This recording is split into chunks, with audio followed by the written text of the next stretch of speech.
Sekali lagi kasih tepuk tangan dong buat tim Praise and Worship yang udah melayani kita pada siang hari ini. Senang sekali saudara kalau kita bisa bersama-sama beribadah di tengah-tengah periode libur lebaran ini. Jadi kalau saudara ada kerabat yang mungkin lagi merayakan, gak ada salahnya untuk saudara bilang mohon maaf lahir dan batin ya saudara ya. Oke, di bulan ini kita membahas tema tentang God and Me. Tentang God and Me, sama-sama katakan God and Me. Nah, kita belajar di minggu pertama bagaimana grace, yaitu kasih karunia Tuhan itu mengampuni, forgives. Lalu di minggu berikutnya, minggu Paskah dan Jumat Agung, bagaimana Pastor Andi menyampaikan bagaimana grace restores, yaitu merestorasi. Minggu lalu, Ko Christian Chandra membahas tentang grace empowers ya, empowers. Bagaimana kita dimampukan untuk melayani, mengasihi sesama kita. Dan hari ini bahan yang sama juga saya akan mendalami tentang grace empowers. Bahannya juga dibuat bareng dengan Ko Christian Chandra. Dan minggu depan nanti Ko Denny Gamadi akan membahas tentang bagaimana grace sanctifies. Yaitu menguduskan kita ya saudara. Nah saya berharap ini bulan ini luar biasa banget. Saya berharap kita semua bisa menikmati kasihnya Tuhan saudara. Nah judul khotbah saya hari ini adalah Again and Again. Lagi dan lagi grace will overflow in us sehingga kita bisa dimampukan untuk menjadi murid saudara. Nah saya berharap saudara bisa pay full attention dengan fokus karena ini waktu-waktu yang rawan. Mungkin ya ada yang lapar, ada yang ngantuk. Mungkin ya boleh tol kiri kanannya dan bilang fokus bro, fokus sis. Kita sama-sama fokus jauhi diri dari gangguan karena percaya bahwa firman Tuhan yang lebih penting saat ini. Bukan sayanya yang penting tapi firman Tuhannya. Amin.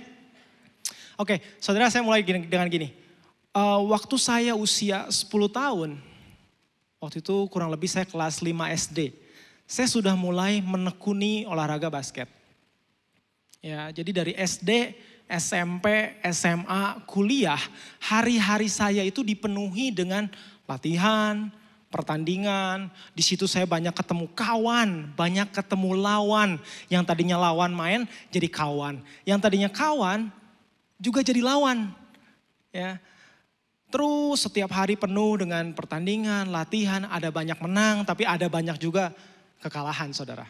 Nah saya melabeli diri saya itu seseorang yang cukup berpengalaman.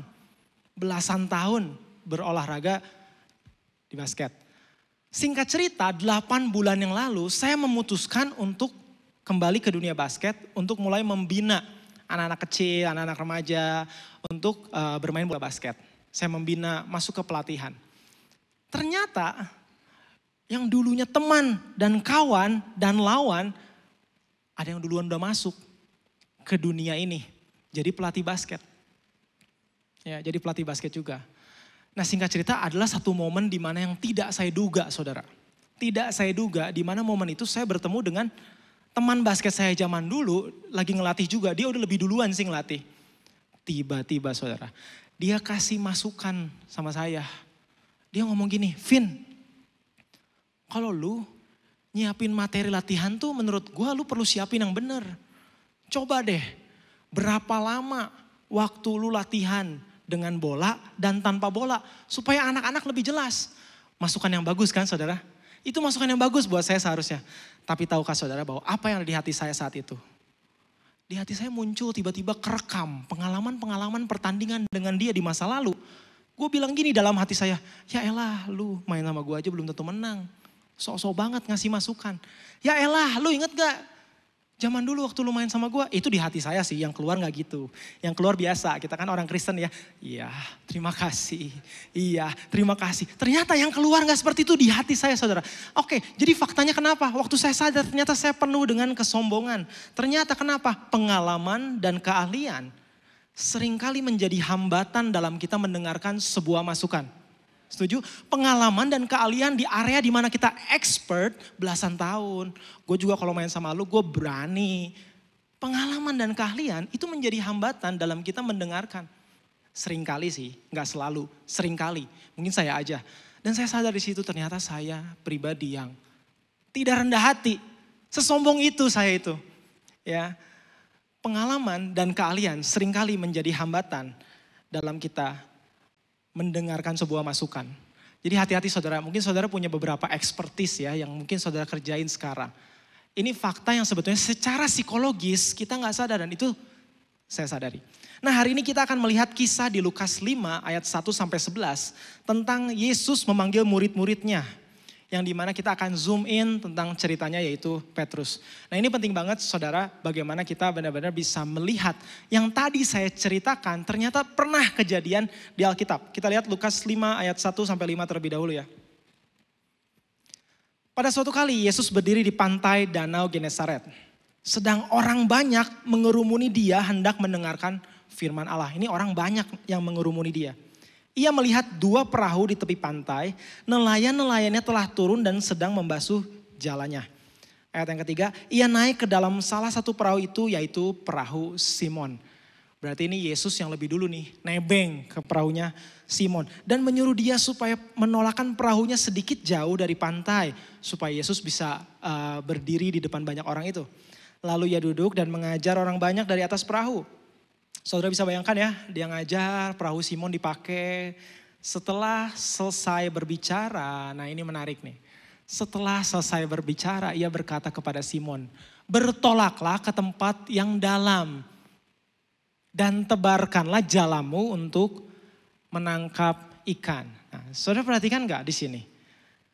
Simon itu pekerjaan utamanya nelayan. Sedangkan Yesus dia itu guru. Cukup mirip ya. Jadi ini namanya guru tiba-tiba mau ngasih masukan nih ke seorang nelayan yang sudah ahli. Udah Yesus berinisiatif, pinjem perahu. Ternyata Yesus gak bilang thank you so much. Nanti gue datang lagi ya pinjem perahu lu. Enggak. Tapi Yesus sok ngasih nasihat. Kasih masukan. Dia ngomong ini bertolaklah ke tempat yang dalam dan tebarkanlah jalamu untuk menangkap ikan. Simon ini mata pencarian utamanya nelayan saudara. Saya nggak tahu seberapa expert dia jadi nelayan. Tapi saya yakin kalau itu sampai jadi mata pencaharian utamanya berarti itu sesuatu yang dia ahli melakukannya saudara. Nah kita lihat ayat yang kelima. Bener kan? Reaksinya Simon ngejelasin dulu gitu ya. Lukas 5 ayat yang kelima. Simon menjawab, guru udah sepanjang malam kami bekerja keras dan kami tidak menangkap apa-apa. Tetapi karena engkau menyuruhnya, aku akan menebarkan jala juga. Di sini kita bisa lihat bagaimana Simon cukup rendah hati di sini ya responnya ya. Tapi diawali dengan sebuah fakta dulu nih.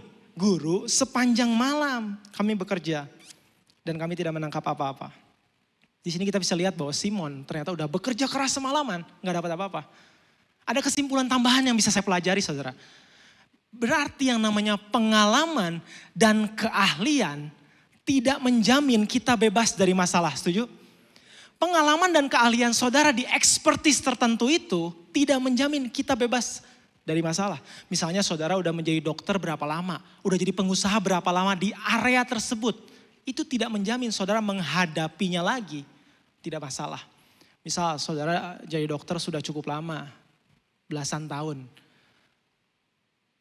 Belum tentu waktu saudara menghadapi problem-problem medis saudara gak frustasi. Jadi hati-hati dengan kesombongan kita yang merasa ini area ekspertisnya kita nih. Pengalaman dan keahlian tidak menjamin kita tidak frustasi saudara. Itu yang bisa kita pelajari dari ayat-ayat ini. Jadi jangan terlalu sombong. Atau kadang-kadang kita gak bisa mendiagnosa. Kadang orang sombong itu gak sadar kalau dirinya sombong saudara. Saya aja baru menyadari oh iya saya sombong juga waktu saya menyiapkan firman ini. Jadi saya ingat Roh Kudus ingetin tentang kejadian itu saudara. Nah kita lihat respon Petrus yang cukup rendah hati ini di terjemahan New Living Translation. Di sini ngomong ini, Master. Simon replied, we worked hard all last night and didn't catch a thing. But if you say so, I will let the nets down again. Kenapa saya pakai bahasa Inggris? Di sini lebih jelas karena gini, gue mau turunin lagi nih jalannya. Berarti dia repot tuh. Mungkin saya yakin di sini Petrus sudah tahu nih. Simon sudah tahu di mana tempat yang harus dituju yaitu lebih dalam di mana. Mungkin dia juga tahu Danau Genesaret itu di mana ada kerang, di mana ada ubur-ubur, di mana ada kepiting, di mana ada ikan pari. Dia udah tahu letak-letaknya. Dia udah ahli. Tapi gini, I will let the nets down again. Oke deh, saya repot-repot, saya coba ke sana. Ini yang bisa kita pelajari saudara dari Simon, bagaimana dia mau meresponi dengan rendah hati. Ya, even dia ada komplain dulu di awalnya. Di surat 1 Petrus 5 ayat ke-5 dia juga nulis seperti ini saudara. Kita bacain sama-sama ayat ini. 1 Petrus 5 ayat 5. Kita bacain sama-sama. 1, 2, 3. Demikian jugalah kamu. Hai orang-orang muda, tunduklah kepada orang-orang yang tua. Dan kamu semua rendahkanlah dirimu seorang terhadap yang lain. Sebab Allah menentang orang yang congkak, tetapi mengasihani orang yang rendah hati. Satu poin penting ini yang perlu kita pelajari untuk kita bisa menjadi murid. Yang harusnya keluar dari diri kita adalah sifat teachable. Dan itu pun ada di value CLCC saudara. Value CLCC adalah E-Faith ya. E-Faith. E-nya excellent, F-nya flexible, A-nya acceptance, I-nya integrity, T-nya teachability, dan H-nya helpful. Nah teachability ini mengajarkan di sini pun kita berharap saudara kita bergereja di CLCC kita bisa sama-sama membangun nilai ini. Kita bisa teachable, we are willing to learn, kita mau belajar. Kita membuka telinga dan hati kita untuk mendengarkan. Ya untuk menjadi murid Kristus. We are willing to unlearn. Unlearn itu apa saudara? Kita berhenti mempelajari hal-hal yang tidak seharusnya kita pelajari. Kita berhenti mempelajari hal-hal yang sebetulnya tidak sesuai dengan firman. And relearn. Relearn itu gimana? Kita nggak alergi dengan yang namanya pengulangan. Ya, biasanya kalau kita udah expert dalam sesuatu, kalau kita udah dikasih tahu, kita jawabannya di hati gini. Di hati ya, kalau di luar kan senyum-senyum. Udah tahu, udah berkali-kali gue denger ini. Saya denger ini udah berkali-kali. Nah saudara, penting sekali untuk kita melatih punya value ini. Ya penting sekali. Tapi waktu saya merenung saudara, waktu saya merenung ini, apakah triggernya benar-benar hanya karena seorang Simon ini punya nilai teachable? Atau sebetulnya ada inisiatif-inisiatif lain yang Yesus sudah lakukan. Dan saya akhirnya menemukan, ternyata selain Yesus yang berinisiatif lebih dulu naik perahu Simon. Yesus yang berinisiatif ngasih nasihat dulu sama Simon. Kita lihat di pasal yang keempat, ternyata ada kejadian terlebih dahulu saudara yang men-trigger seorang Simon bisa taat sama Tuhan. Yaitu apa? Yesus menyembuhkan ibu mertua Simon Petrus dan orang-orang lain. Ayat 38 sampai 41, tapi kita baca ayat 38, 39 aja. Kemudian ia meninggalkan rumah ibadat itu dan pergi ke rumah Simon. Adapun ibu mertua Simon demam keras. Dan mereka meminta kepada Yesus supaya menolong dia. Maka ia berdiri di sisi perempuan itu lalu menghardik demam itu dan penyakit itu pun meninggalkan dia. Perempuan itu segera bangun dan melayani mereka. Saya berharap saudara menangkap sesuatu dari cerita ini. Artinya apa? Yesus telah terlebih dahulu menyatakan dirinya. Di Lukas pasal ke-5, Yesus kembali menyatakan dirinya. Tapi di Lukas pasal yang keempat, berarti Simon ini udah punya istri, saudara. Mama istrinya sakit dan disembuhkan oleh Yesus. Di sini kesimpulannya adalah seseorang yang setelah berjumpa dengan grace, seseorang yang setelah berjumpa dengan Tuhan, itu akan terinspirasi untuk menjadi taat. So poin yang pertama yang saudara bisa catat adalah grace will inspire obedience. Grace will inspire obedience. Yang namanya kasih itu menginspirasi ketaatan. Ada inner desire kalau kok Christian Chandra bilang. Sehingga kita menjadi taat dengan rela. Bukan taat dengan takut untuk bayar Tuhan. Tapi taat dengan rela. Ya, hati-hati dengan jebakan ini saudara. Kita lihat next slide. Jebakan ini kita lihat bahwa seringkali ini yang kita lakukan. Kita taat untuk dapat cintanya Tuhan. Ini yang diajarkan sebenarnya oleh agama kan. Taat supaya dapat cintanya Tuhan. Sedangkan waktu kita ikut Tuhan, belajari betul kasihnya Tuhan, taat, itu karena kita sudah dicintai. Karena kita sudah dicintai, amin. Karena kita sudah dicintai, makanya kita taat.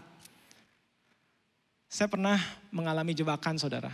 Waktu saya sebelum mengerti tentang kasih Tuhan, kira-kira kurang lebih, berarti waktu itu usia saya di bawah 20 tahun. Jadi saya nggak ngerti sama sekali bahwa saya tuh nggak perlu melakukan semua kegiatan rohani dulu untuk dicintai Tuhan. Jadi ada momen di mana waktu itu saya nilainya jelek, terus dapat jatuh kalau nggak salah, cedera, Yang ada di otak saya gini, kayaknya saya kurang baca firman. Kayaknya saya kurang rajin ke gereja. Mungkin kemarin baca firmannya cuma 10 pasal, harusnya 13 pasal. Ya. Seringkali saya berpikir seperti itu sebelum saya mengerti tentang kasih Tuhan. Tapi waktu saya sudah mengerti tahun 2013, wah sukacita sekali saudara. Ngerti banget, ngerti banget ternyata nggak harus gitu ya. Efesus 2 ayat 8 ngomong sebab oleh karena kasih karunia kamu diselamatkan oleh iman.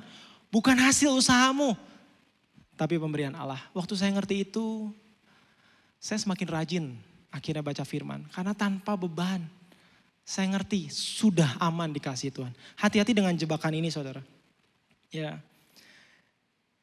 Malahan sampai sekarang saya lebih rajin melayani dan baca firman karena gratitude yang berlimpah saudara. Dalam grace kita mengerti bahwa Allah lebih dahulu mengasihi kita. Ketaatan sejati selalu lahir dari inner desire yang tahu persis bahwa Tuhan lebih dulu sayang kita. Amin saudara. Saya harap saudara masih bersama-sama dengan saya. Yang ngantuk, tolong toel sebelahnya yang ngantuk. Kita lanjut ceritanya di Lukas 5 ayat 6 sampai 8. Dan benar ini, one touch from God, sebuah ketaatan membuahkan hasil yang luar biasa. Dan setelah mereka melakukannya, mereka menangkap sejumlah besar ikan. Wah, cuan. Sehingga jalan mereka mulai koyak. Lalu mereka memberi isyarat kepada teman-temannya di perahu yang lain supaya mereka datang membantunya. Dan mereka itu datang. Lalu mereka bersama-sama mengisi kedua perahu itu dengan ikan sehingga hampir tenggelam. Ayat 8 ini akan kita cermati lebih jauh. Ketika Simon Petrus melihat hal itu, ia pun tersungkur di depan Yesus dan berkata, Tuhan, pergilah daripadaku karena aku ini seorang berdosa. Saudara bisa bayangkan, saudara imagine ya, momen di mana seorang nelayan yang sudah semalam-malaman gak dapat ikan, gak dapat cuan, punya keluarga, harus menafkahi istri dan keluarganya. Gak dapat, tiba-tiba dapat ikan segitu banyak. Tapi anehnya yang dia ngomong malah Tuhan pergilah. Menarik ya. Tuhan pergilah. Yang awalnya dia ngomong guru tiba-tiba berubah jadi Tuhan. Dan dia ngomong pergilah. Kita lihat gambar berikutnya. Di gambar berikutnya kita lihat ini ikan segini banyak, cuan segini banyak. Kalau saya jadi Simon, saya gak akan suruh yang namanya Tuhan itu pergi. Mungkin apa yang akan saya lakukan? Saya akan ambil handphone saya mulai IG live dan TikTok live dan saya bilang, "Hai guys, bisa lihat ini gak? Ini wonderful banget, ini cuanisme banget." Bener gak sih? Tuhan tunggu di sini ya, jangan pergi, stay di sini. Kita bisa terkenal bareng. Nanti ikannya kita sama-sama kumpulin, kita jualan, kita bagi hasil. Gimana? Kita buat usaha bareng. Tuhan jangan pergi, Tuhan stay di sini. Itu mungkin kalau saya. Siapa di sini yang suka cuan boleh angkat tangan? Yang gak angkat tangan gak apa-apa, gak jujur. Oke, saudara, siapa di sini yang gak suka cuan? Kalau saya mungkin akan IG live, TikTok live, mungkin ajak Tuhan jangan pergi, stay. Nanti udah saya kumpulin ini semua, kita bagi 2. Terus kita ambil 2 ekor boleh deh ya, buat saya makan. Ikan saus tiram, Tuhan ikan saus padang. Nah, singkat cerita saudara, itu gak dilakuin sama Simon. Simon gak lakuin itu. Tapi Simon bilang, pergilah. Ya, pergilah. Simon gak tertarik sama ikannya. Kenapa? Karena kehadirannya lebih istimewa daripada hadiahnya. Kehadiran Tuhan lebih istimewa daripada hadiahnya. Kita seringkali, saya juga seperti itu sih. Mikir dulu ini cuannya mau diapain, beresin dulu. Udah mikir peluang-peluang lain. Tapi kehadirannya itu lebih istimewa daripada hadiahnya. Simon gak seperti itu dan ini poin kedua dari message saya hari ini adalah grace will bring awareness. Orang yang berjumpa dengan anugerah Tuhan akan sadar akan keberdosaannya dia, saudara.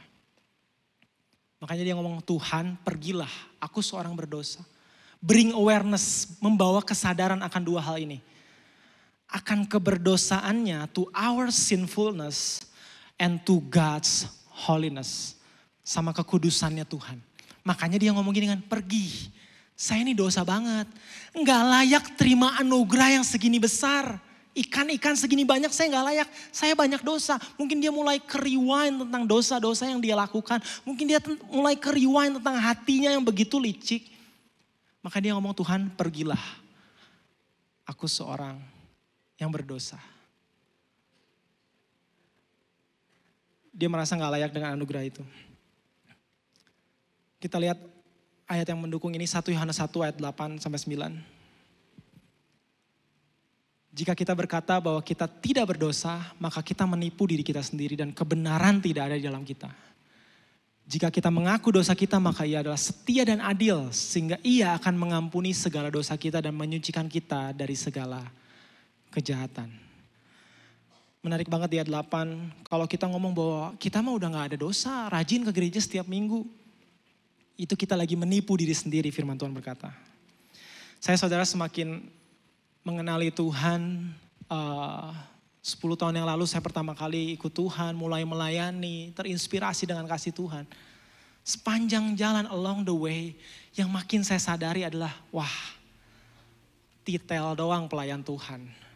Tapi kenyataan saya adalah pendosa. Semakin sadar kok keluar ya hati yang seperti ini. Kayak tadi baru dapat masukan seperti itu udah mulai keluar kesombongan, pride. Ada banyak hal-hal lain yang saya sadar dari hati ini keluar. Hal-hal yang tidak seharusnya tidak sesuai dengan firman.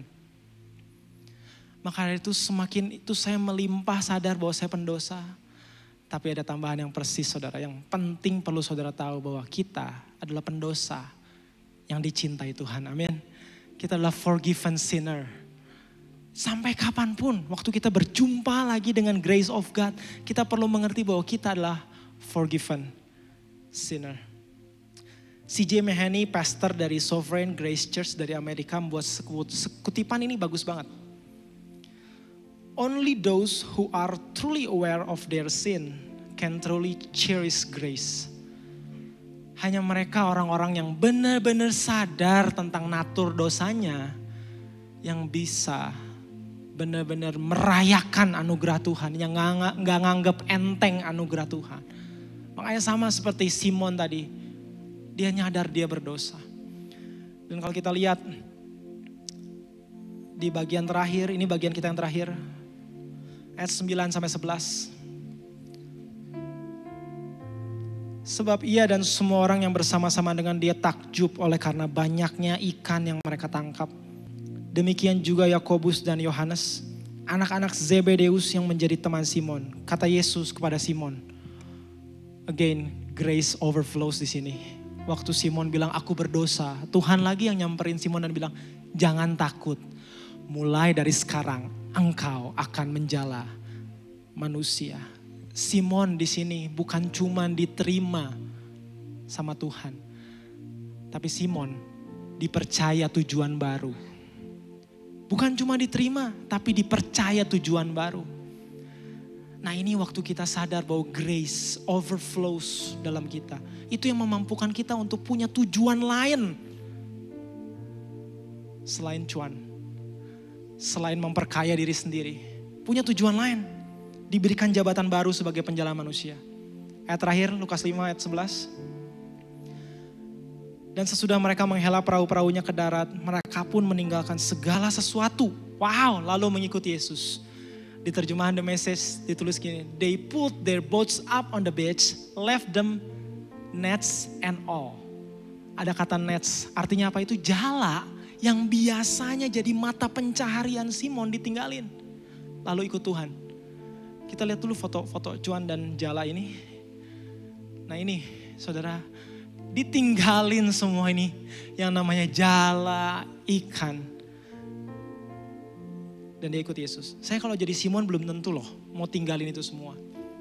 Tapi gak tahu juga kalau kita saat itu lagi dihadapi dengan grace yang begitu overflows. Grace yang begitu overflows, kasih yang begitu luar biasa. Dari awal di mana mertuanya disembuhin, Yesus yang nyamperin lagi. Wow, luar biasa. Di sini kita bisa lihat bahwa tujuan dari Tuhan itu lebih istimewa daripada cuan saudara. Itu bisa kita dapat. So hari ini saudara, Saya nggak berarti bilang saudara harus resign dan tutup toko saudara, keluar dari bisnis saudara. Tapi apa yang ada di tangan saudara hari ini, entah saudara sebagai guru, sebagai pelajar, sebagai mahasiswa, sebagai pebisnis, sebagai profesional, sadarilah ini. Kita hidup mungkin gak sama kayak Simon yang bisa bertemu tatap muka dengan Yesus. Tapi sadarilah ini bahwa ada tujuan Tuhan yang lebih mulia di tangan saudara, yang lebih daripada sekedar saudara mengisi kekayaan saudara sendiri. Efesus 2 ayat 10 ngomong, karena kita ini buatan Allah, diciptakan dalam Kristus Yesus untuk apa? Melakukan pekerjaan baik, doing the good work yang sudah dipersiapkan Allah sebelumnya. Ia mau supaya kita hidup di dalamnya. Ada tujuan yang lebih besar. Contohnya kayak saya di CLCC, saya yakin dan percaya ada tujuan yang lebih besar daripada saya bekerja di gereja. Saya sekarang sebagai staff di gereja CLCC, bukan cuman sekedar akhirnya bekerja kebaktian. Bahkan Pastor Andi sering mention di sini. Kalau kebaktian sudah banyak, bahkan dia minta kita memberkati keluar, memberkati kota, memuridkan. Makanya kita ada home demi home, supaya apa? Supaya kita praktek yang ada di firman Tuhan. Lebih daripada sekedar memperbesar organisasi, lebih daripada sekedar kita memperkaya diri kita sendiri. Ada tujuan dari Tuhan. Jadi apapun yang saudara pegang hari ini, saudara bisa renungkan apa ya tujuan Tuhan. Apa yang jadi tujuan Tuhan? Poin ketiga terakhir, pasti ada pertanyaan kan setelah itu aplikasinya gimana waktu Simon udah mulai ikut Yesus. Poin ketiga adalah empower, dan saya akan panggilkan side pastor saudara Koferiusen untuk naik ke atas panggung. Boleh kasih tepuk tangan untuk Koferiusen. Saya akan kasih sedikit ilustrasi saudara supaya saudara bisa dipermudah untuk mengerti bagaimana perjalanan waktu kita jadi murid Yesus. Ya, jadi murid Yesus. Jadi waktu kita terima Yesus sebagai Tuhan dan Juru Selamat, kita mau dimuridkan. Yesus sendiri bicara bahwa tidak ada yang dapat memisahkan kita dari kasih Kristus. Ini sosok God ya, sosok God yang memegang tangan selalu. Wah, kuat sekali ya. Terasa dari tangannya saudara.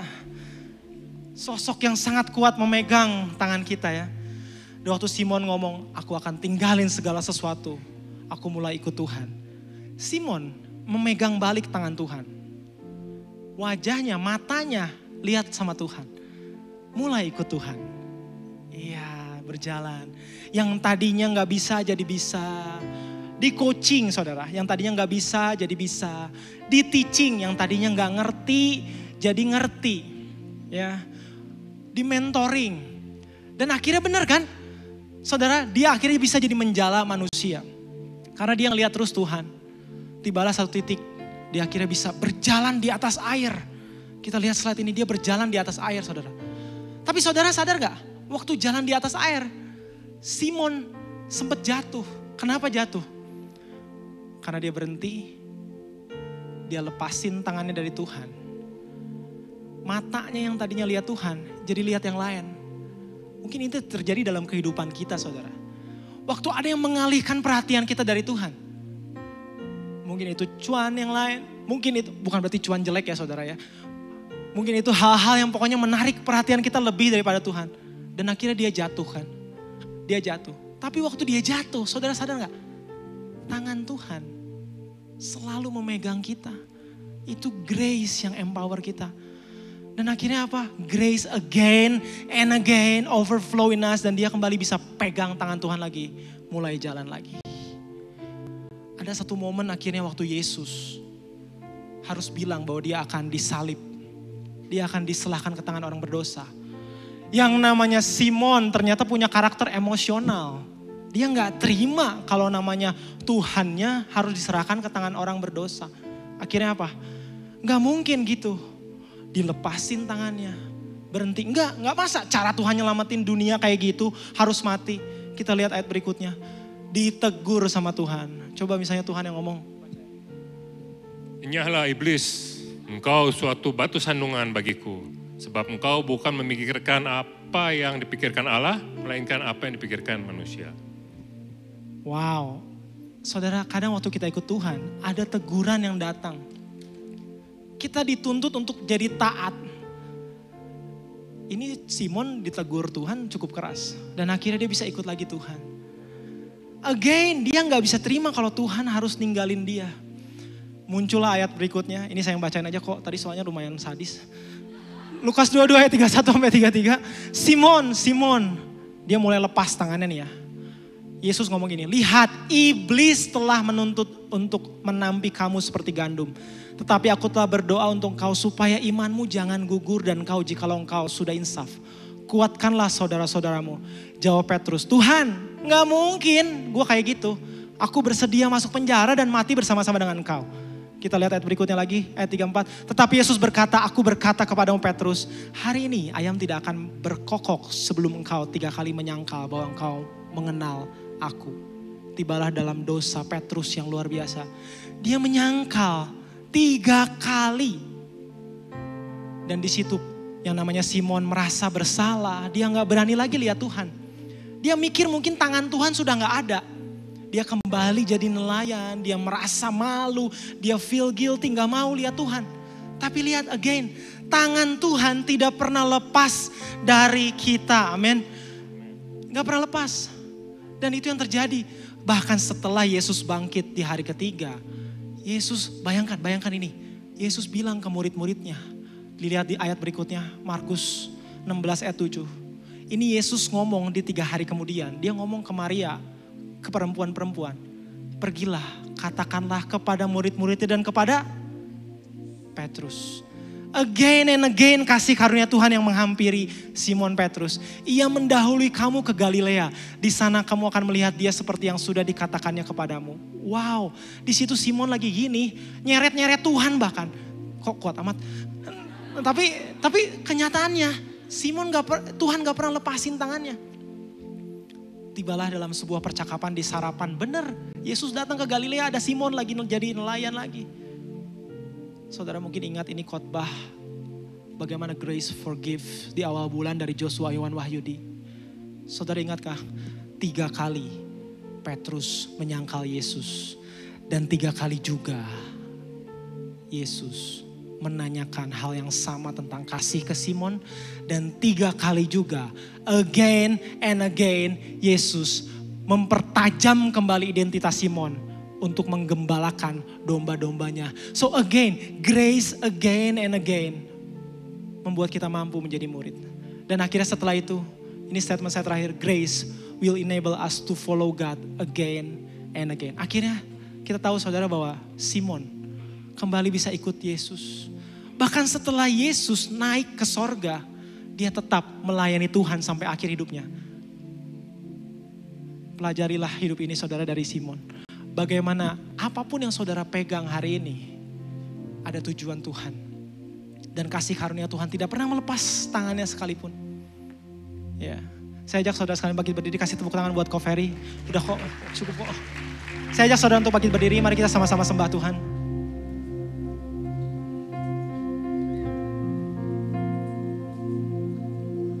Aku ada hari ini semuanya karena kasih-Mu. Aku hidup hari ini semua berkat kemurahan-Mu. Terima kasih Yesus, Engkau sangat baik, teramat baik. Aku ada saat ini. Benar Tuhan. Semuanya karena kasih. Semuanya karena kasih-Mu. Aku hidup hari ini semua berkat kemurahan-Mu. Terima kasih Yesus, Engkau sangat baik, teramat baik. Aku ada saat ini semuanya karena kasih-Mu. Aku